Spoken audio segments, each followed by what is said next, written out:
Hi hopefuls, another Sunday with my whizzing laptop in the background. I've just started watching Sam's video, and oh, you just mentioned some. Oh yeah, you've said that you've read 5 books, and I'm quite jealous. I think on my third book at the moment of the month, and I'm just struggling, and I don't know why. But I'm just like I really liked the first book I read. It was very interesting.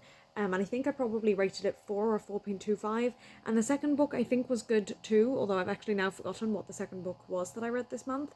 But then the third book that I'm now currently rereading Pride and Prejudice, and I'm just really struggling to focus, and I don't know why. I seem to be missing the motivation. And it's annoying because I finished December, like I finished 2025 on such a high. But maybe I need to take it a bit slower. I don't know. But anyway, I'm going to keep watching your video and we'll continue to comment. And now you're talking about like not wanting obligatory gifts, so like birthdays or Christmas or whatever. And you're talking about like if someone were to see something on a random day and it reminds you of them and or them of you, and they just give it to you. And it's interesting because I do feel the same way anyway in terms of obviously about gifts, but also I really feel recent or in the last couple of years throughout the year I am making notes in my head of like things a person might like for their birthday, or if I see something then I will buy it then, even if it's 3 months until their birthday, and I'll give that to them at their birthday. So not quite the same as just gifting it randomly, but it is that same idea of like really making an effort rather than just buying something for the sake of, it's an occasion.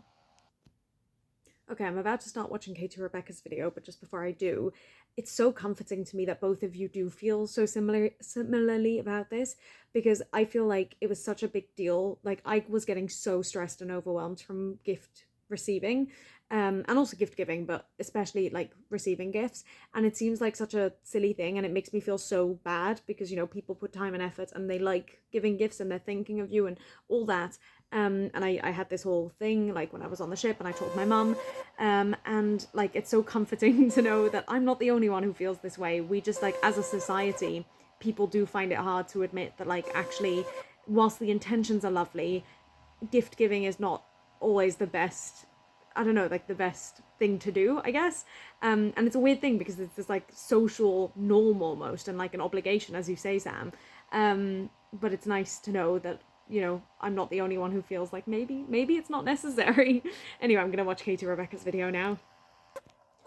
Okay, Katie Rebecca, I hope you enjoyed the game. I hope it was good. I hope your team won. But also, I was going to say that I like the fact that you say this is a gift to yourself, and it is. And like sometimes those are the best gifts. Like just something that you treat yourself to, and it's something that I've really been working on in the past year, because I'm so bad at spending money and I really hate spending money. But every so often to just tell myself, no, I can have this like small thing.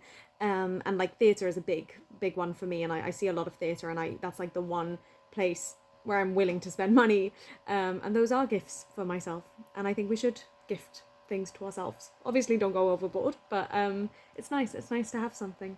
Anyway, I'm gonna leave it here. Have a lovely evening, and I will see you both next week. Well, I'll see you before then, but you'll see me next week. Bye.